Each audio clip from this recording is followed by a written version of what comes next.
Subscribe करें और bell दबाएं ताकि कोई खबर रह न जाए।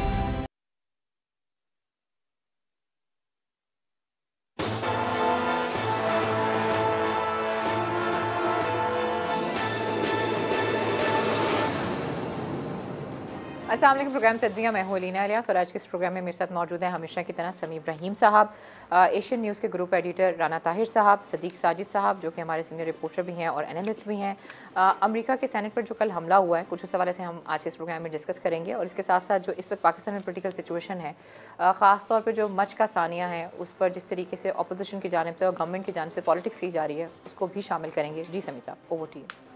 जी, सबसे पहले तो अलीना, एक जो अमेरिका का आपने जिक्र किया, वहाँ पर जो वाक़या हुआ वो बिल्कुल जो सीन थे वो ऐसे ही थे जैसे इधर इमरान खान साहब पर इल्ज़ाम था कि उन्होंने टीवी स्टेशन पर कब्ज़ा कर लिया और पार्लियामेंट पर हमला कर दिया, पार्लियामेंट का तकद्दुस, और यहाँ पर गद्दारी के मुकदमात की बात की जा रही थी। वहाँ पर भी ऐसा ही हुआ, ज़्यादा हुआ बल्कि। और वो जो फ्लोर ऑफ द हाउस था, फ्लोर ऑफ द सेनेट जो है, उसके अंदर लोग चले गए। नैन्सी पेलोसी जो सेक्रेटरी, उनकी जो स्पीकर हैं, उनके तोड़ फोड़ कर दी गई। अब वहाँ पर 4 लोग भी उसमें हलाक हुए। और लेकिन इसका जो मैं ये देख रहा था सब कुछ, मैं रास्ते में था, निकल आया था अमेरिका से, लेकिन फ़्लाइट में मुझे एक्सेस थी तो मैं CNN को, फॉक्स को, उसको मैं सारा रास्ता वही, मैं फिर अबू धाबी में भी लोगों की भी बड़ी इसमें थी, इंटरेस्ट था। मैं सिर्फ एक बात कहूँगा, इसे कहते हैं मकाफ़ात अमल। यानी दुनिया के ममालिक में, तीसरी दुनिया, ख़ास तौर पर जैसे हम, पाकिस्तान है हमारा मुल्क, CIA, अमेरिकन पैसा, उनके दोस्त, हमेशा वो माल लगता रहा है पाकिस्तान में और दूसरे ममालिक में हुकूमतों को उलटने के लिए। वहाँ पर जो पार्लियामेंट है उसका तकद्दुस इन्होंने इस तरह से बर्बाद किया है कि करप्ट लोगों को मुसल्लत कर दिया हमारे ऊपर। मैं अपनी चले बात कर लेता हूँ, मिसाल दे देता हूँ। ये जो सारे लोग, कभी अगर सज़ा इनको हुई तो कभी सऊदी अरब अमेरिका के कहने पर इन्हें छुड़ा के ले गया, कभी कहीं से पाबंदी लगा दी गई कि फ़लाँ काम करो नहीं तो ऐसे करेंगे। हमारे सिस्टम को जिस तरह सैबोटाज किया गया, 77 में तहरीक चलाई गई, फिर इफ्तिखार चौधरी वाली एक तहरीक चलाई गई, फिर और इस तरह की चीज़ें चली।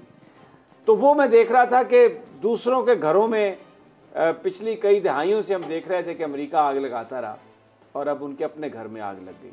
वो जो एक चैम्पियन ऑफ डेमोक्रेसी, वहाँ पर इलेक्शन के नतायज, वो कहते हैं ना, जैसी कौम वैसा हुक्मरान। हम तो खैर बड़े अरसे से भुगत रहे थे, लेकिन ट्रंप की सूरत में एक ऐसा अजाब नाजिल किया अल्लाह ने अमेरिका पर, बल्कि पूरी दुनिया पर ही इस वक्त जो हालात हैं, कि उसने उनके सिस्टम की, जिसको वो पता नहीं क्या कुछ कहते थे और एक बना के पेश करते थे कि एक ये जी ऐसे एक मिसाल है, हमारा मजाक उड़ाते थे। जो तीसरी दुनिया के ममालिक हैं उनकी डेमोक्रेसी पर बात करते थे। अब वहाँ पर क्या कह रहा है ट्रंप कि जी मैक्सिको का जो सिस्टम है वो अमेरिका से बेहतर है। ये हम नहीं कह रहे, ये मकाफ़ात अमल है। अल्लाह ताला वो जैसे नमरूद अपने सर पे खुद जूते मरवाता था, क्योंकि उसके वो नाक के ज़रिए उसके कान वो मच्छर एक चला गया था अंदर, उसको खारिश होती थी, उसको सुकून मिलता था जब उसके सर पर जूते मारे जाते थे। तो ये उसी तरह इस बड़ी दुनिया की सबसे बड़ी जमहूरियत है, जो मुनाफ़क़त की बुनियाद पर उन्होंने दूसरों के घरों को आग लगाई, हमेशा बर्बाद किया, मुजाहरे करवाए और पार्लियामान का जो असल जो तकद्दुस पामाल किया, करप्ट लोगों को मुसल्लत करके पाकिस्तान में। और अभी भी आप देख लें, लंदन बैठे हुए हैं, दुबई चले जाएंगे, अमेरिका चले जाएंगे, सऊदी अरब चले जाएंगे, कतर चले जाएंगे। ये कौन है? ये सारे अमेरिकन स्टूज हैं। कतर क्या है? सऊदी अरब क्या है? ये UAE क्या है? ये पिट्ठू हैं, अमेरिका के पिट्ठू, पपेट्स। वहाँ पर इन लोगों को पनाह मिलेगी, वहाँ पर ये जाएंगे। और लेकिन जो हुआ है और अभी होना है, मैं आपको बता दूँ, ये जो सर्टिफाई तो कर दिया जो बाइडन को कांग्रेस ने, लेकिन अभी ओथ टेकिंग होनी है। ओथ टेकिंग जो है वो भी कैपिटल हिल, जो उनकी पार्लियामेंट है, उसके सामने होती है। और फिर वहाँ से एक जलूस की सूरत में सदर जो है वो वाइट हाउस जाता है। अब इस दफ़ा पैंडेमिक की वजह से, कोरोना की वजह से उन्होंने शायद अपना प्रोग्राम इतना बड़ा नहीं बनाया था, लेकिन ये जो अब वाक़या कल हुआ है, उसके बाद तो आप ये देख लें कि क्या सूरत हाल बनेगी उस वफादारी की भी कि वो शायद बड़ी एक छोटी तकरीब होगी। लेकिन इसमें कुछ ऐसी चीज़ें हैं जिसमें हम हमारे लिए भी, मौला अली का कौल है कि कोई दीवाना भी को आपसे बात करे ना तो उसकी गौर से सुन लिया करो, बात हो सकता है तुम्हारे लिए कोई पते की बात है। इस सारे प्रोसेस में एक चीज़ और थी, जो अमेरिका का जो एक हशर बड़ा पार्लियामेंट का और वहाँ पर जो डेमोक्रेसी और जिस तरीके से ये सारा कुछ हुआ, एक आप और चीज़ देखें कि बहरहाल एक सुपर पावर तो है, कुछ चीज़ें तो उनकी ऐसी हैं जो काबिल तारीफ़ हैं। जब आज पेंसिल्वेनिया रियासत के रिज़ल्ट सर्टिफाई किए जा रहे थे और उसी पर सारा जोर था ट्रंप का, और उसने रिपब्लिकन पार्टी को खड़ा किया था, और वो वाइस प्रेसिडेंट से भी ये कह रहा था कि इन इलेक्शन के नताइज को आप रिजेक्ट कर दें, तो ना वाइस प्रेसिडेंट ने रिजेक्ट किया, माइक पेंस ने, और 97 सेनेटर्स जो मौजूद थे उनमें से 92 सेनेटर्स ने, जिसमें अक्सरियत रिपब्लिकन्स की थी, उन्होंने कहा कि नहीं, पेंसिल्वेनिया का इलेक्शन बिल्कुल दुरुस्त था।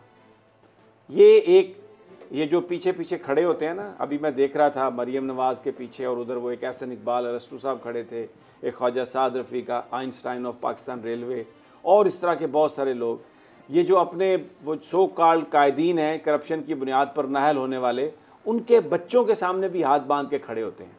और कभी आपने कोई बात सुनी हो कि जी मुस्लिम लीग के इन सारे सुर्खेलों से कि मियाँ नवाज शरीफ ने कोई बात गलत की हो, मुझे एक बयान दे दे पिछले 3 साल में, 4 साल में, 10 साल में, या पीपल्स पार्टी के किसी भी लीडर ने ये कहा हो कि जरदारी साहब का ये डिसीजन गलत था, या बिलावल भुट्टो की ये बात गलत थी। नहीं नहीं नहीं नहीं, वो तो जो कहेंगे हमने करना है, हम तो गुलाम हैं, हम तो वो दरवेश हैं उनके। सर नून लीग की पार्टी तो डिवाइड ही इस वजह से है ना, क्योंकि आधे लोग ये सोचते हैं कि शहबाज शरीफ साहब सही बोल रहे हैं, और आधे लोग ये सोचते हैं तो नवाज शरीफ साहब ये सही बोल रहे हैं, और मेरे ख्याल में यही आप कह रहे हैं ना कि मैं ये नहीं कह रहा, आप वो मैं जिस चीज की बात कर रहा हूँ ना, मैं जिस चीज, आप तो देखें ना, अब आपने तो गधों और घोड़ों को मिक्स कर दिया ना, अल्लाह ताला माफ करे। शहबाज शरीफ और नवाज शरीफ वो दोनों करप्शन की चूरी खाने वाले, गुड काप और बैड काप खेलने वाले, इन दोनों का क्या कैरेक्टर है? एक उधर चला जाता है, दूसरा उधर चला जाता है, कोई इनमें झगड़ा नहीं है। इनमें पार्टी तो है ना, पॉलिटिकल पार्टी अपनी अपनी तो नहीं है ना, एक ही पॉलिटिकल पार्टी है ना। तो क्या कहा उन्होंने अभी? किसी ने मुझे बताया ना, कोई मुझे दे दे, कोई दिखा दे पब्लिकली कोई बयान दिया हो किसी ने। क्या शहबाज शरीफ ने आज तक कोई बात कही कि पाकिस्तान की फौज को गाली मत निकालो? कहा ये पब्लिकली? नहीं कहा। किसी ने भी कहा? किसी ने नहीं कहा। लेकिन वहां पर देखें, उन्होंने ट्रंप को इनकार कर दिया।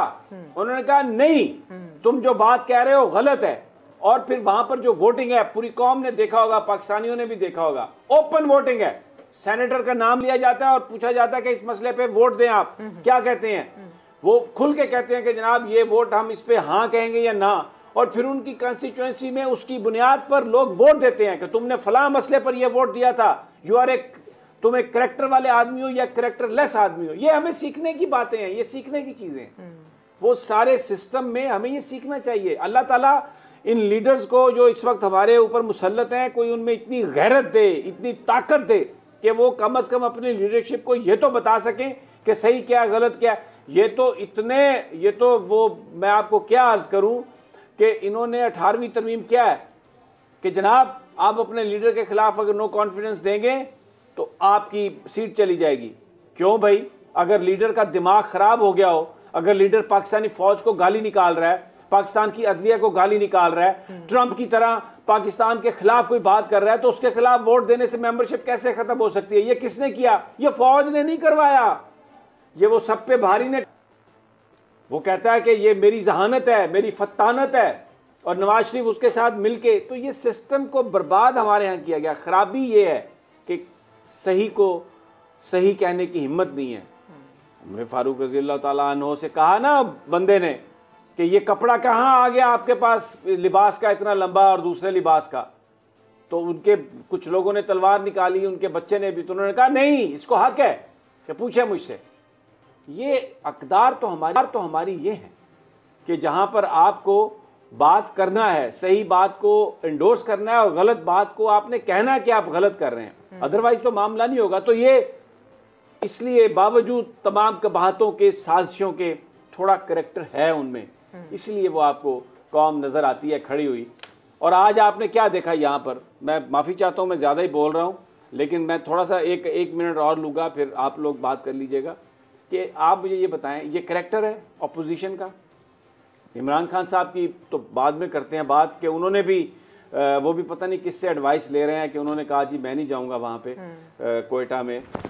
लेकिन आप मुझे बताइए कि ये जो सारे लीडर वहाँ पर पहुँच गए, अगर जाके वहाँ पर कोई नॉन पॉलिटिकल गुफ्तगू करते, उनसे जाके ये कहते कि हम आ गए हैं, आपके गम में शरीक हैं, आइए मिलकर इन रुखसत होने वालों को हम दफनाते हैं और फिर मिलकर हुकूमत से बात करेंगे। वो वहाँ पर क्या कह रहे हैं जाके?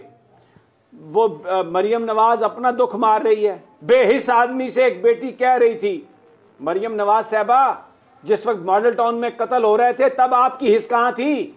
वो जिस बच्ची को मारा, उसकी माँ को मारा, तो फिर वो बेहिस कौन था?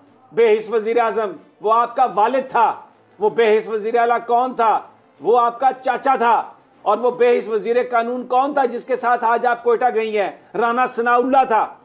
उन्होंने मारा लोगों को, कुरान उनके हाथ में थे। ये तो दहशतगर्दी के शिकार लोग हैं, इनको हुकूमत ने तो नहीं मारा। और वहां पे बिलावल भुट्टो भी क्या कह रहे हैं जाके? मैं कहता हूं आज कोई शर्म नहीं किसी को आई, कोई हया नहीं है। यानी अब हालत बैंकरप्सी, मॉरल बैंकरप्सी इतनी हो गई है कि लाशों पर सियासत करते हैं आप, लोगों के जख्मों को।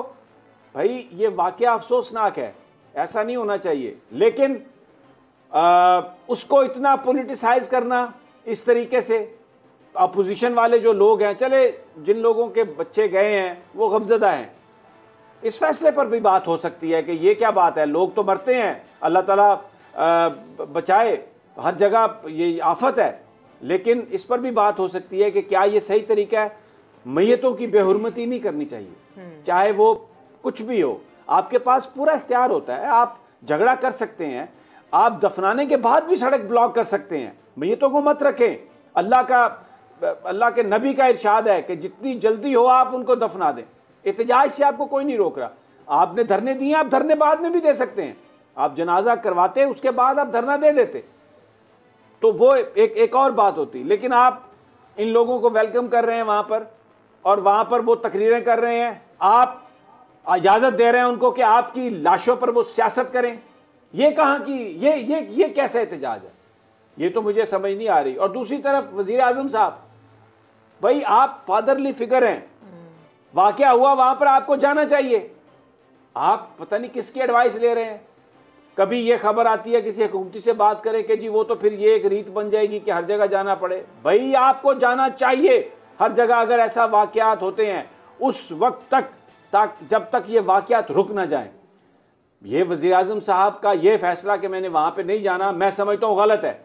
और जिन लोगों ने उनको एडवाइस दी है, मैं कहूंगा कि दे आर इडियट्स। ये इडियट्स की एडवाइस है। प्राइम मिनिस्टर साहब को जाना चाहिए, उनके जख्मों पर मरहम रखना चाहिए। अगर अब आज आप फैसला कर रहे हैं, जब अपोजिशन वहां पे जा रही है, 100 गंडे भी खाओगे, 100 जुतियां भी खाओगे। ये तो मेरे नजदीक तो ये बात ये गलत है। ये हमारी सब बातें जो है ना, ये unfortunately we need to check it. और सही को सही कहने की हिम्मत होनी चाहिए। तहरीक इंसाफ में भी लोगों को चाहिए कि वो बात करें कि जनाब ये बात गलत है, ये बात सही है, वगरना उनमें और दूसरी जमातों में क्या फर्क रह जाएगा भाई। नहीं, अब जा रहे हैं वजीर आजम साहब, खबरें तो यही आ रही हैं कि वो निकल जाएंगे किसी भी वक्त कोयटा के लिए। पहले चले जाना चाहिए था।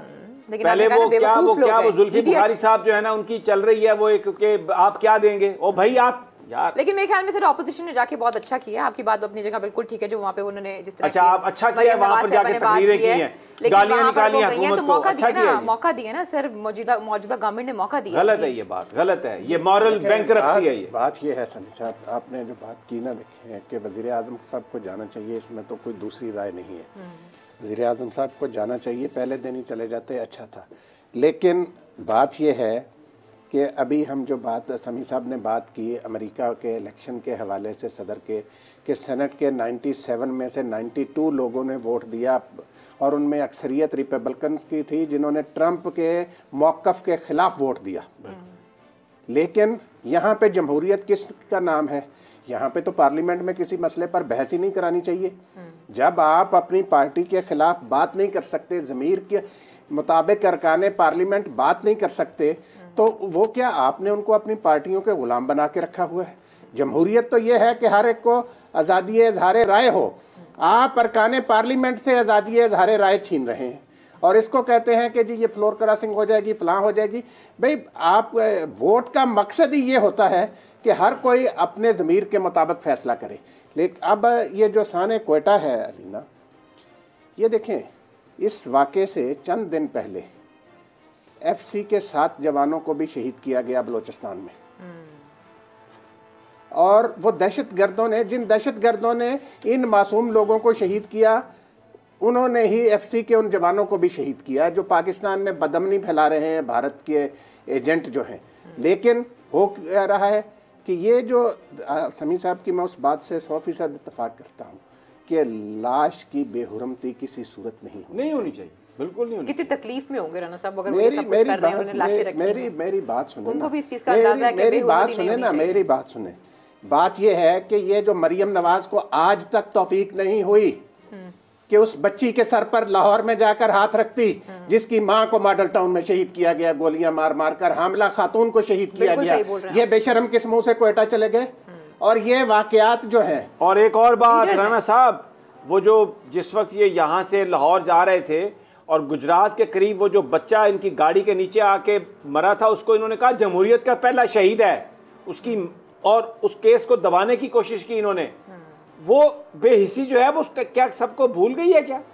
और ये सियासत आप कर रहे हैं वहां पे जाके, क्या आप उनकी लाशों पर आप इमरान खान को गालियां निकाल रहे हैं? और मैं उनसे, हजारा के जो दोस्त हैं उनसे मैं कहता हूं, कम्युनिटी के, पूरा पाकिस्तान आपके दुख में शरीक है, लेकिन आप तो इन जमातों के साथ मिल गए। इनको आपने कहा कि आओ आके गाली निकालो, और मैयतों, अपनी मैयतों की बेहुरमती आप कर रहे हैं। इन्होंने नहीं कहा, बेसिकली गवर्नमेंट ने मौका दिया। अगर बर वक्त इमरान खान साहब चले जाते तो ये मौका ही ना मिलता उन्हें। और वो बन्नू के जलसे में नहीं गई मरियम साहबा, वो कहते हैं मियां जुबैर साहब कि जनाब वो छोटी जलसियों में नहीं जाती, और उनकी तबीयत भी खराब है। और बिलावल ने कहीं नहीं जाना था, पता चला कि हाँ अब ये लाशें पड़ी हैं, वहां पे जाके हम पॉलिटिकल पॉइंट स्कोरिंग कर सकते हैं। पता नहीं किसका खसूसी जहाज लेके पहुंच गया कोयटा। भाई देखें, सियासत प्रायोरिटी है अपना माल बचाने की, हुकूमत को गाली देने की, इसलिए फौज को गाली देने की ताकि इनके साथ कोई बात करे, इनके साथ कोई मुज़ाकरात करे, इनके साथ कोई करप्शन के केसेस इनके ख़त्म करे। अगर ये रह गई है सियासत, और अब जलसों में लोग नहीं आ रहे, तो आप जहाँ पर मैयतें पड़ी हैं, लोग एक साने पर एहतजाज कर रहे हैं, वहाँ पे जाके आप सिर्फ एक स्टेज अब ढूंढ रहे हैं कि वो जैसे हम खेलते थे ना बचपन में, वो क्रिकेट खेलते थे तो वो फील्डिंग के मिस हो जाती थी, तो वो कहते थे जहाँ पंचर वहाँ दुकान। अब जहाँ पर 4 बंदे नजर आए, कोई बात हुई, तो वहां पर जाके ये अपना भूपू चलाना शुरू कर देते हैं, तकरीरें करते हैं। आप देखें, बात सदीक साजिद साहब से भी कुछ पूछ लेते हैं, बड़ी देर से बैठे हुए, बड़ा सब्र का पैमाना लबरेज हो रहा है इनका। जी सदीक साहब, मैं आपकी गुफ्तगू सुन रहा हूँ, मैं तो ज़ाहिर है ये कोयटा वाला जो सारिया है इसी के ऊपर ज़्यादा बात करूँगा। अमेरिका की सूरत हाल तो आपने बयान कर दी।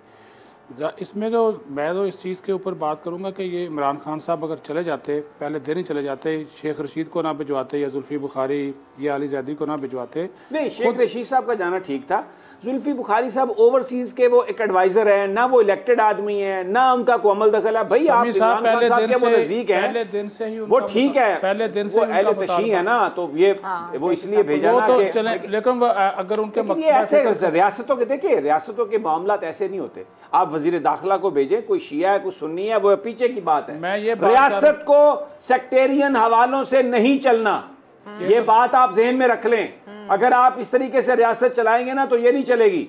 यहाँ पर जो वजीर दाखिला है वो वजीर दाखिला है, चाहे कोई शिया है चाहे कोई सुन्नी है, जो बंदी है बरेलवी, और उसको उसी तरीके से अनबायस्ड अंदाज में एक्ट करना होगा। और जब आप वजीर आजम बनते हैं तो आप कुछ सिर्फ तहरीक इंसाफ के वजीर आजम नहीं है, आप पूरे पाकिस्तान के वजीर आजम है, मुस्लिम लीग नून के, पीपल्स पार्टी के, हमदर्दों के, वोटर्स के भी आप वजीर आजम है। उनको भी आपने अपने साथ रखना, उनका भी ख्याल करना है। बात ना करने दी जाए जी, बात कंप्लीट करें। दाखिला को भी तो वजीर आजम ने भेजा था ना, और वजीर तो वो तो ठीक गए ना, वो तो ठीक गए वजीर दाखिला को, लेकिन प्राइम मिनिस्टर को वजीर दाखिला ने नहीं कहा प्राइवेट कन्वर्सेशन में कि जाना चाहिए। उन्होंने कहा कि आप वहाँ पे जाएं, क्योंकि उन्होंने तो मुतालबा, क्योंकि उस वक्त जब वो वहाँ पे मौजूद थे तो उस वक्त जो वजीर आला थे जाम कमाल साहब, वो तो दुबई में थे, तो फिर वजीर दाखिला वहाँ पे गए, आकर उन्होंने रिपोर्ट अगले दिन काबीना में पेश की। अलग से भी वो मिले हैं वजीर दाखिला, और अभी भी जो इतलात हैं, जो मेरी गुफ्तगू हुई, किसी भी वक्त उन्होंने कहा जी जा सकते हैं वजीर आजम, और इनको भी बड़ी अच्छी बात है, जाना चाहिए। मैं कह रहा हूं दाखिला भी उनके साथ होंगे। लेकिन बात ये, जो मुख्तलिफ, अगर जो इनके मकतबा फ़िक्र के जो 2 लोग वहाँ पे गए हैं, तो जो जाकर जो गुफ्तगू वहाँ पे की है, जो वहाँ पे जो सोशल मीडिया पे वायरल भी हुई है बुखारी साहब की, जुल्फी बुखारी, वो गुफ्तगू करने वाली है। वो उसको भी ये आप लोगों के इस तरह के जो लोग वो पहले गमज़दा है, आप वहाँ पे उनके बुखारी बहुत वो कोई एक्सपीरियंस्ड पॉलिटिशियन नहीं है, तो सर उनको भेजना नहीं चाहिए। हाँ, बात यह है कि अगर वो गए भी हैं तो खामोश रहें, अगर बात नहीं करनी आती तो क्या जरूरत है मुंह खोलने की। आप आए प्राइम मिनिस्टर के नुमाइंदे की हैसियत से, हो सकता है हज़ारा कम्युनिटी आपको वेटेज दे दे, एक जस्चर होता है समी साहब, एक जस्चर होता है इनके जो मजलिस वाहिद, मैंने कल भी ये बात की थी, मजलिस वाहिद मुस्लिमीन, उन्होंने एक डी चौक में भी धरना दिया हुआ है। तो वहाँ पे ये डी चौक कितना दूर है वज़ीर आज़म हाउस से, 1 किलोमीटर का फासला भी नहीं बनता। तो वज़ीर आज़म उनको बुला ले, यहाँ पे चले जाए, वो उनके लोग वहाँ पे हज़ारा कम्युनिटी वाले बैठे हुए, इनको वो मानते हैं, इनके वो लीडर हैं। यहाँ पे आगे के जस्टिस चले जी, आप कहते हैं जी सिक्योरिटी वजूहात है, बाकी मैं आपकी बात से एग्री करता हूँ कि इनके जो इर्द गिर्द के मुशीरान हैं जिनके हवाले से आपने बड़े अच्छे अल्फाज भी इस्तेमाल किए, ये उन्होंने उनको डराया हुआ कि आप ना जाएं। ख्वाहिश पूरी की है मैंने। और आपको पता है एक बड़े मजे की और चीज भी चल रही है, जो बात करते हैं ना वज़ीर आज़म की सिक्योरिटी का इशू, तो जा सकते हैं ना डी चौक में तो आ सकते हैं, आप इनको बुला ले, वहाँ पे वफद है उनको बुला ले वहाँ। बिल्कुल आपने ठीक बात की है, बिल्कुल सही बात की है। लेकिन एक और बड़ी बात आ रही थी कि वज़ीर आज़म की सिक्योरिटी का रीजन है, इस वजह से वज़ीर आज़म वहाँ पर नहीं जा सकते हैं। लेकिन एक और सोशल मीडिया पे बहुत से लोगों ने सवाल उठाया हुआ था कि भाई हम अपने मुल्क के वज़ीर आज़म को इतनी सिक्योरिटी नहीं दे सकते कि वो ऐसे हालात में वहाँ जाकर लोगों को देख सके। ये भी एक बात चल रही थी। शेख साहब ने ये कहा जी किसी भी वक्त जा सकते हैं जी, हम बताए बगैर अब तो जाएंगे। खुफिया रखा अब तो देखें अलीना, ये बात जो होती है ना, देखें इस मुल्क में कोई एक दफा नहीं, इस मुल्क में बहुत सारे वाकयात हो चुके हैं जिसमें बड़ी बड़ी अहम शख्सियात में इस मुल्क में के पहले वजीर आजम भी शहीद किए गए। ठीक है, इस मुल्क में मुल्क के सब जनरल कमर जावेद बाजवा शेलिंग हो रही होती है, एलओसी पर चले जाए, फिर क्या लीडर है, शेलिंग हो रही है, गोलियां चल रही हैं, वो जवान का बच्चा सामने सीना तान के खड़ा है, ये है करैक्टर भाई। और एफसी के जो लोग हमारे शहीद हुए हैं, वो तो शहीद हुए ना, कोई बात है नहीं, ये नहीं हम कह रहे हैं कि उन्हें नहीं जाना चाहिए, लेकिन ये भी जो लोग बनाते हैं ना, ये बात भी ठीक नहीं है समी साहब। मसला सिर्फ सीधा सा है कि वो मासूम लोग हैं और बड़े पुरअमन लोग हैं, हज़ारा कम्युनिटी के लोग। वज़ीर आज़म साहब को अपने एडवाइजर चेंज करने की जरूरत है। मैं आपको बता रहा हूँ राना साहब, जो उन्होंने मशवरा जिन लोगों ने दिया है ना, पहले दिन ही चले जाना चाहिए था। अल्लाह देखे मुसलमान पहले दिन ही उनका मेरी जान अल्लाह की अमानत है। जो रात कब्र में है, जो रात कब्र में है राना साहब, वो जो मुकद्दर में है वो कब्र में होनी है, उससे आप बच नहीं सकते। ईमान तो ये है ना, तो ये, और मैं ये समझता भी नहीं हूँ कि वज़ीर आज़म को इसलिए नहीं गया होंगे कि वो को डर गए हैं या कोई जान को खतरा। वो उनके जो एडवाइजर्स ने कहा होगा हम संभाल लेंगे जी, हम कर लेंगे जी, वो चला गया जी, वो आ गया। इडियट्स हैं, वो सारे इडियट्स हैं। आपको प्राइम मिनिस्टर साहब वो गलत एडवाइस कर रहे हैं। आप जाएं वहां पर, you are a fatherly figure, you have a respect, you are elected prime minister of this country.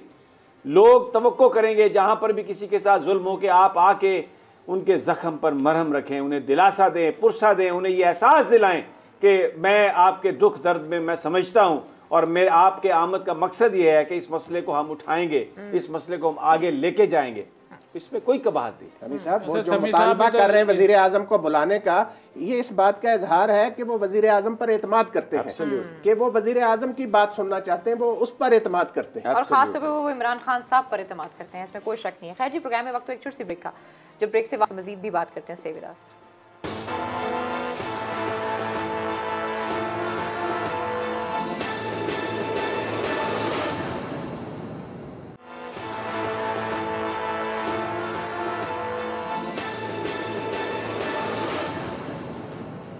Welcome back नाज़रीन, फिर आपको खुशामदीद कहते हैं। जी समी साहब। जी सदीक साजिद, आप कुछ बोल रहे थे, आपकी बात अगर रह जाए तो फिर आप बाद में जाके बहुत खफा हो जाते हैं। खफा नहीं, मैं तो सिर्फ यही बात कर रहा था। देखिए इधर इस्लामाबाद में एक नौजवान का कत्ल हुआ, वो पीटीआई का कारकुन था, तो वज़ीर आज़म साहब तो वहाँ भी नहीं गए। ये तो वो तो कोयटा नहीं था ना, वो तो यहाँ पे ही था, इस्लामाबाद में ही था, तो वहाँ भी चले जाते, कोई ऐसी बात नहीं थी। ये जो आप बात कर रहे हैं ना फादरली फिगर वाली, ये एक जस्टिस देना होता है। उनके गुजरा गए, असद उमर गए हैं, और नहीं मैं वैसे एक बात कर रहा हूँ। देखिए जान तो जान है ना, बात तो नहीं है ना, हम जान तो जान है ना जी, इंसानी जान तो हर जान जो है वो कीमती होती है। ये जो बात है कि ये जो इर्द गिर्द के जो लोग इनके बैठे हुए ना, कबीना में बैठे हुए लोगों ने जो गुज़श्ता इजलास हुआ था, उसमें लोगों ने ये कहा कि आप जाएं, कोयटा जाएं। अक्सर एक नदीम अफजल चंद का उसमें नाम शामिल है, खुद शेख रशीद ने जब ये बात कही और गुजरात ने कहा जी आपको जाना चाहिए वहाँ पे, इमीडिएटली जाना चाहिए। बात ये है कि जो इस्लामाबाद में जो वाक़या हुआ उसके बाद पूरी एडमिनिस्ट्रेशन चेंज हो गई। उस वाक़े का सरकार ने, वो एक बड़ा अंदोनाक वाक़या है, और एडमिनिस्ट्रेशन चेंज होने का ये मतलब नहीं है कि आपने कोई उसका वो जो तदारक कर दिया, लेकिन एक हरकत हमें नज़र आई, वहाँ पर एक्शन लिया गया और उस पर बहुत सारे वफाकी वज़रा जो हैं, वो इवन वज़ीर दाखिला हैं, असद उमर साहब हैं, और बहुत सारे लोग उस बच्चे के वालिदैन से मिले हैं, जाके उनके पास गए हैं, पहुँचे हैं। नहीं होना चाहिए था ये वाक़या। मैं ये कह रहा हूँ कि इंडिविजुअल केसेस में प्राइम मिनिस्टर के पास बड़ा टाइम है, वो नहीं जा सकते, ये बात दैट मेक्स सेंस।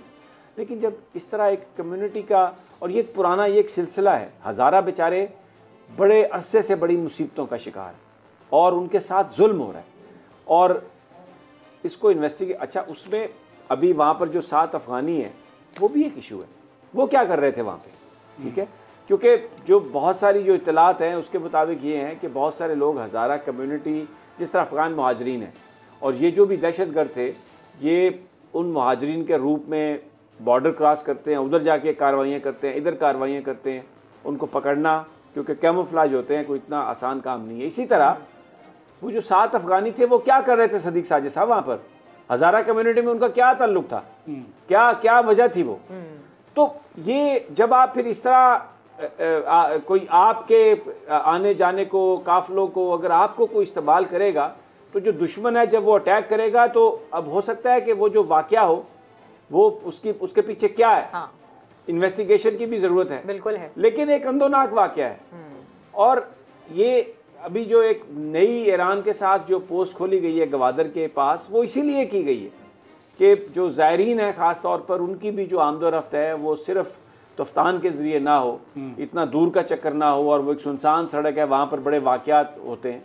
तो गवर्नमेंट की कोशिशें तो हमें नज़र आती हैं, लेकिन दहशतगर्द कहीं पर भी वार कर सकते हैं। अमेरिका जैसा एडवांस मुल्क 9/11 हुआ, वो अपने आप को नहीं बचा सका, फिर उन्होंने बाद में भी वाक़यात होते रहे, शू बॉम्बर के भी हुए और भी हुए, बॉस्टन में हुए, लेकिन अभी भी मैं आपको बताऊं वहाँ पर लुजियाना में वो एक सुइसाइडल था, लेकिन वो शुक्र है कि वो ट्रक वहीं पे फट गया, वो कहीं और जाके फटता तो एक नया अज़ाब होना था।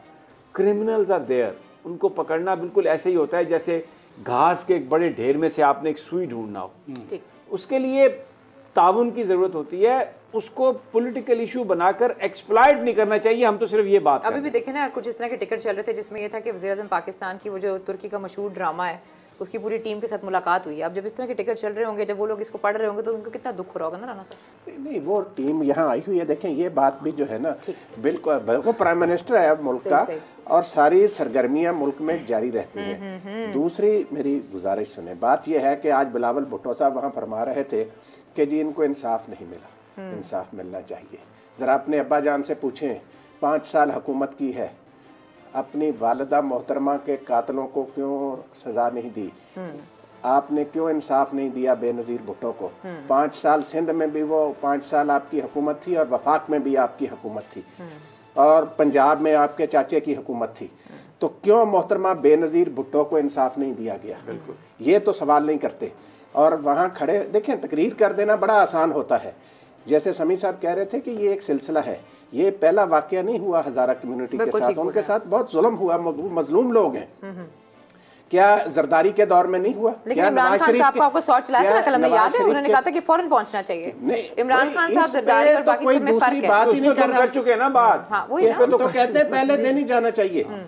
मसला ये है कि ये जिस तरीके से सियासत कर रहे हैं, बात ये वो गलत है। ये उन मजलूमों के साथ हमदर्दी करें, जाएं वहां उनके साथ हमदर्दी करें, अगर आज लेकिन वहां जाकर हुकूमत को गालियां निकाल अगर नहीं हुकूमत को बुरा भला कह देते, अगर आज जाके ये वहां पर सबसे पहले उनसे कहते कि हम आए हैं, पूरा पाकिस्तान आपके पास आ गया, हम 11 जमातें हैं, आप ऐसा करें कि आइए मिलकर हम इन जो अल्लाह को प्यारे हुए हैं इनको हम दफनाते हैं, और उसके बाद मिलकर आपके साथ एहतजाज करेंगे, फिर तकरीर करते, तो उसमें जितना मर्जी क्रिटिसाइज करते। अभी मैयतें पड़ी हैं वहाँ पर जो जाके इन्होंने गालियाँ निकाली हैं ना, इमैच्योर हैं ये बहुत ही छोटे ज़हन हैं इनके, और ये they are looking only for stage. जिस तरह चूरन बेचने वाले होते हैं ना, उनको 10 बंदे जहाँ पे नजर आए वो अपना लिफाफा निकाल के बेचना शुरू कर देते हैं कि ये लो चूरन, दांत का कीड़ा इससे निकल आएगा। वो क्या वहाँ पर मार रहे हैं, यूसुफ रज़ा गिलानी, एहसन इकबाल, मरियम नवाज, राना सनाउल्लाह, बिलावल भुट्टो, सब ये क्या बातें कर रहे हैं, मुराद अली शाह क्या बातें कर रहे हैं। सिंध में कम लोग मर रहे हैं शाह जी, आप वहाँ पर जाके इजहार यकजहती कर रहे हैं उनके साथ।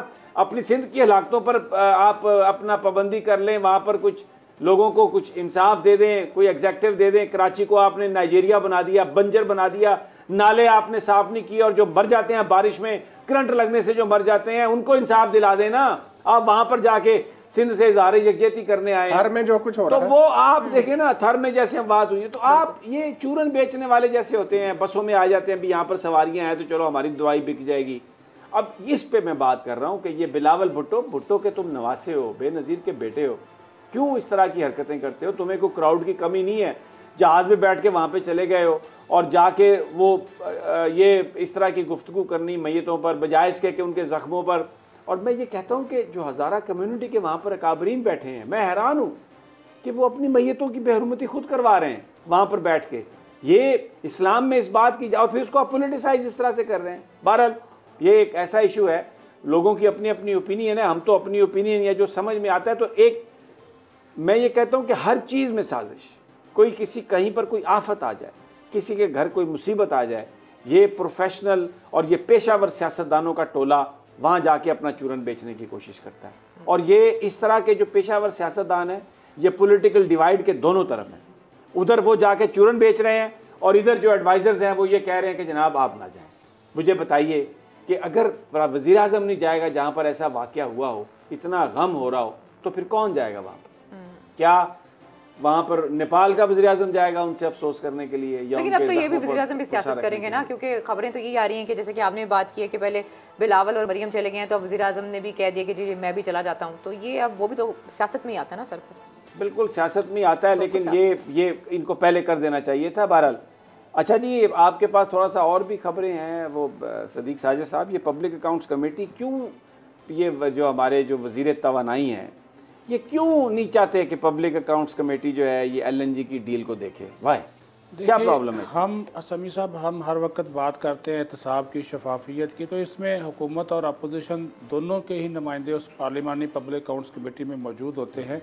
गुज़श्ता दिनों आपको याद होगा एक इशू जो था वो उठाया गया कि 122 अरब रुपए मुबैना तौर पर बेज़ाब्तगी की गई है LNG की ख़रीदारी में, उसमें ताख़ीर करके। अब ज़ाहिर है राना तनवीर हुसैन अपोजिशन से ताल्लुक़ रखते हैं और नून लीग से ताल्लुक़ रखते हैं। नून लीग ने यह मामला उठाया तो ये उन्होंने इसका आज खुद नोटिस लिया राना तनवीर ने। वह ऐसे नोटिस ले सकते हैं, PAC भी ले सकती है, कोई भी कमेटी जो है वो आज खुद नोटिस ले सकती है। जैसे ही उन्होंने वो नोटिस वज़ारत तवानाई को भेजा तो उमर अयूब साहब जो है वो उसके ऊपर नाराज़ हो गए। उन्होंने स्पीकर को ख़त लिखा कि PAC इसका नोटिस नहीं ले सकती, ये अखबारी ख़बरें हैं। PAC का सिर्फ जो इख्तियार है वो ऑडिट पैराज की तहकीक करना, जांच पड़ताल करना है, जिस पर आज इजलास हुआ। आज तो पेश नहीं हुए, वो पेश होते भी नहीं है। सेक्रेटरी उनके आए थे, जब उन्होंने बताया कि ये लेटर है, वो लेटर के मंदरजात पढ़ कर सुनाए जो स्पीकर को उमर अयूब ने लिखा था। अच्छा, एक मिनट, मैं एक सवाल आपसे करना चाहता हूँ। अखबारी खबरों की उमर अयूब साहब के नज़दीक कोई अहमियत नहीं है? उन्होंने तो यही क्या उन्होंने कहा कि अखबारी खबरें हैं जी सिर्फ? अच्छा, मैं चाहूँगी कि आप इस सवाल का जवाब दें, लेकिन प्रोग्राम में वक्त तो एक छोटी सी से वापस आते हैं, इस सवाल का जवाब देते हैं। Stay with us.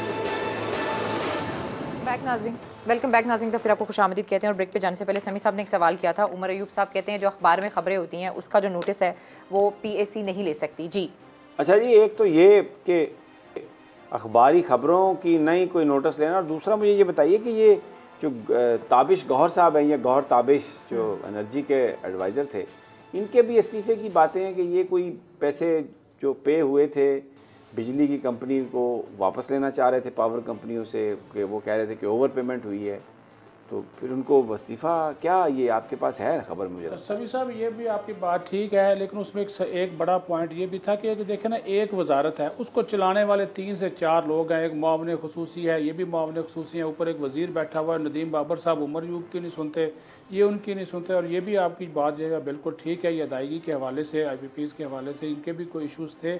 और ये चल रही थी बात, ये वज़ीर आज़म को इन्होंने इस हवाले से ब्रीफिंग भी दी थी। लेकिन कहते हैं ना, हर वजारत में कोई ना कोई एक मजबूत किस्म का माफिया तो बैठा हुआ, जिसकी बातें खुद वज़ीर आज़म भी करते हैं, तो उसी का ये शिकार हो गए। काम जब नहीं करने दिया जाएगा किसी को, और उसमें इनका ये भी था, जो हम LNG की बात कर रहे हैं, इसके ऊपर भी ताबिश गौहर साहब का ये एक मौक़िफ़ था कि हमें अगर ये पहले ख़रीद लेते, या हमें ये जो सर्दियाँ हैं उसको हम सामने रखते हुए 3 हफ्ते या 1 महीना पहले हम टेंडर जारी कर दें, तो ये इस तरह की सूरत हाल पैदा ना होती। अब वजारत के हुकाम खुद बता रहे हैं आज कमेटी में कि गुज़श्ता 3 माह के दौरान सिर्फ 35 अरब रुपए की LNG जो है वो ख़रीदी गई है। और साथ ही साथ उन्होंने ये भी कहा कि जो ज़रूरियात थी उसके मुताबिक अगर ये नैब इन चीज़ों को देख रहा है, या साथ ही साथ जो दूसरे इदारे इन चीज़ों को देख रहे हैं, तो वो भी उन्होंने कहा कि एक कतर, आप देख रहे हैं ना कि कतर के साथ जो नवाज शरीफ के दौर में हुए मुआहदे, अब वो इस चीज़ के ऊपर भी कुछ कोशिश हो रही थी। इसको पहले गुलाम सरवर ने खोलने की कोशिश की, कहा गया जी नहीं आप नहीं खोल सकते, हमें अरबों डॉलर का नुकसान होगा। आज वजारत ने फिर कहा, क्योंकि ये बार बार सवाल उठ रहा है कि अगर हम LNG की खरीदारी का मुआहदा कतर से मनसूख करते हैं, और ये सारी चीज़ें वही चल रही थी, जो तो फिर नुकसान होगा। ज़ाहिर है आप जो मुआहदा मनसूख करेंगे तो वो एक तरफा होगा, तो वो तो जाएंगे। फिर एक IPPs के साथ आखिरी बात है कि टेक एंड पे का जो मुआहदा होना था वो ही नहीं हुआ, क्योंकि वो नैब से भी फिर लोग डरते हैं। तो ये इस तरह की, लेकिन लोग डरते हैं, ये किसने कहा? ये नवीद कमर ने कहा। अब ये देखें ना, अब ये तो फिर अपना बयान है ना नवीद कमर साहब, क्योंकि उनके दौर भाई मैं आपको बताऊं, देखें ये फिर सदीक साजिद साहब आपने तो बड़ी खबर दे दी ना बीच में ही। बात ये है कि ये नून लीग वाले और पाकिस्तान पीपल्स पार्टी वाले ये हर मामले में नैब को बीच में लेके आते हैं, ताकि जो इनको सजाएं मिल रही हैं करप्शन के चार्जेस पर, उसको ये डिस्प्यूट बना सकें। और सभी IPPs के एग्रीमेंट दोनों के दौर में हुए थे। अब देखें ना, अब नैब अगर उनको इन्वेस्टिगेट करता है तो फिर ये तो उसका काम है। और दूसरी ये कितनी फजूल बात है ये कहना कि जी नैब के खौफ से लोग मुआहदे नहीं करते। मुआहदे आप इसलिए नहीं करते कि क्योंकि आप मुआहदे गलत करते थे। आप ऐसे मुआहदे करते थे जिसमें कानूनी तौर पर फ्लॉज होते थे, और आप सही निगोशिएट करके ऐसा मुआहदा करने के लिए तैयार ही नहीं थे, या ना तैयार हैं जिसमें कौम का फ़ायदा हो। अपने माल आपका बने, अपने कमीशन आपके पास आए, अपना आप। और अब क्योंकि जब नैब देखती है कि जी ये जो आपने फैसला किया इससे कितना नुकसान रियासत को हुआ, कितना फ़ायदा आपको हुआ, उस पर वो पकड़े जाते हैं। तो अब वो कहते हैं जी कि नैब के डर से, तो नैब को फिर खत्म, अकाउंटेबिलिटी खत्म कर दें। समीर साहब, ये LNG का मुआहदा जो किया नवाज शरीफ की हुकूमत के दौर में हुआ, वो क्या था? वो माल बनाने का मुआहदा था ना। उसमें ऐसी शराइत रखी गई कि पाकिस्तान की रियासत को फंसाया जाए अगर मुआहदा मनसूख हो। जिस तरह बिजली की कंपनियों के IPPs के साथ मुआहदे किए गए कि उसमें आज भी हम वो उनको कैपेसिटी प्रोडक्शन पे पेमेंट दे रहे हैं, यानी जो बिजली नहीं बनती उसके भी पैसे देते हैं। हुकूमत मनसूख नहीं कर सकती उनको, क्योंकि हाथ पाकिस्तान की रियासत के बांधे हुए। और ये मुआहदे किसने किए? ये पीपल्स पार्टी ने किए और नून लीग ने किए। तो अब सही बात है, समीर साहब सही कह रहे हैं कि बिजली, वो कहते हैं नैब को बंद कर दें, बस किसी तरीके से को बंद कर दें। और इनकी कैपेसिटी भी 10%, 15%, 20%, उससे ज़्यादा इनकी नहीं है। वो पैसे हमसे ले लेते हैं जी, पेमेंट आपने, और उसी वजह से जो आज ये जो गर्दशी कर्जों का हम रोना रोते हैं, उसकी भी एक बड़ी वजह यही चीज़ है ना कि इनको इतनी ओवर पेमेंट हमने कर दी कि अगर जितनी बिजली पैदा की है उतनी हम इनसे खरीदेंगे, उसका कोई जिक्र नहीं है। नहीं जी, जो एक्चुअल है उसके हम पैसे देते हैं। तो इसका अब ये तो फिर ये वही है ना जो आप बात कर रहे हैं। नैब वाले जब इन चीज़ों को पूछते हैं तो फिर कहते हैं जी एहतसाब का इदारा जो है वो इंतकामी कार्रवाई करता है, और ये एहतसाब नैब ये राणा साहब ये इंतकामी कार्रवाई। समीर साहब, जिस बंदे के हाथ साफ है उसको घबराने की क्या जरूरत है?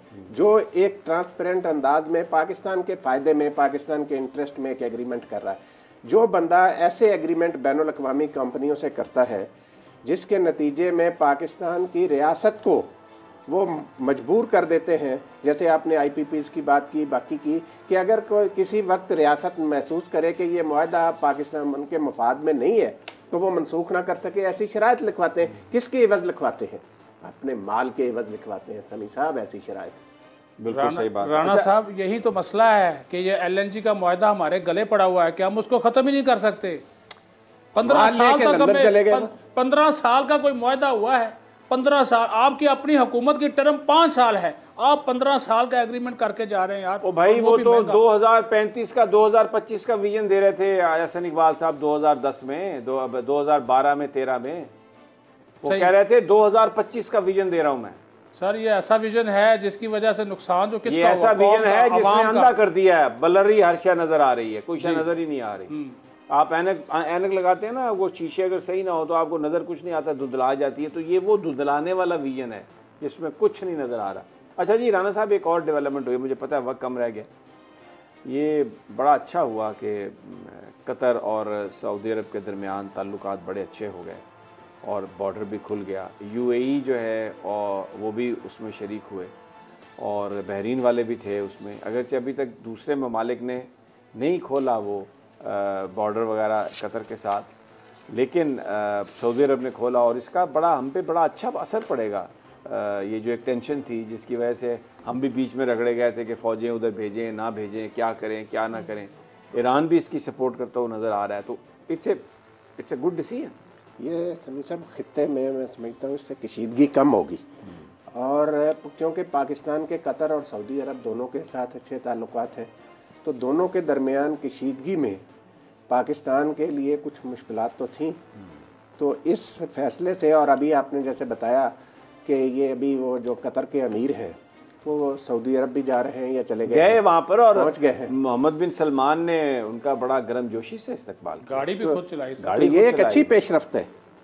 लेकिन बात यह है कि इस पेशरफ्त के साथ साथ समी साहब, अगर जो काम इमरान खान ने शुरू किया था सऊदी अरब और ईरान के दरमियान सालसी का, अगर उसमें भी कोई पेशरफ्त होती है तो मैं समझता हूँ। लेकिन इसमें तो जो कुवैत है उसने बड़ा रोल प्ले किया। हाँ, कुवैत के नए अमीर कुवैत का है और उन्होंने बहुत इसमें रोल प्ले किया।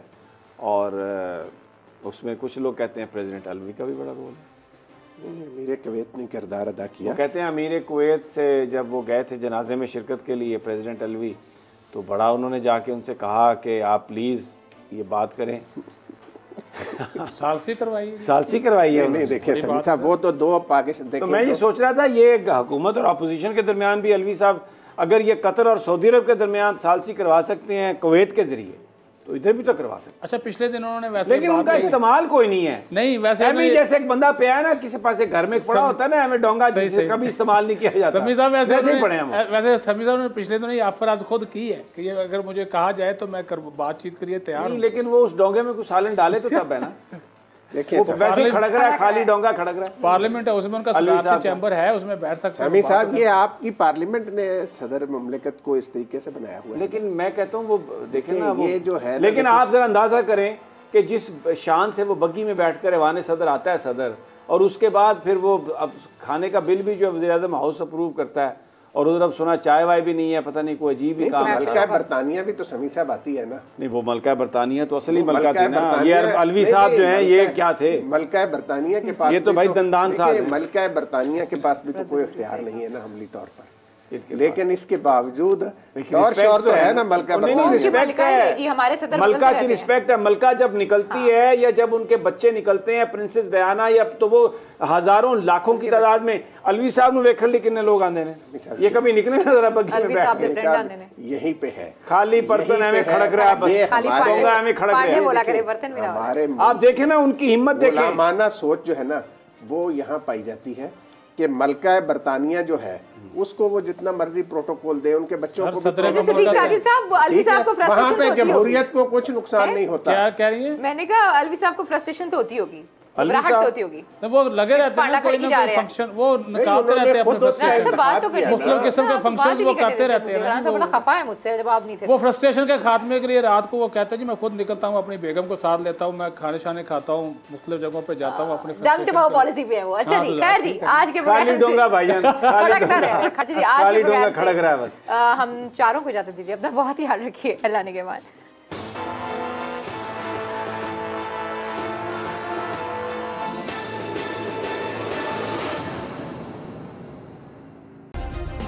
सब्सक्राइब करें और बेल दबाएं ताकि कोई खबर रह न जाए।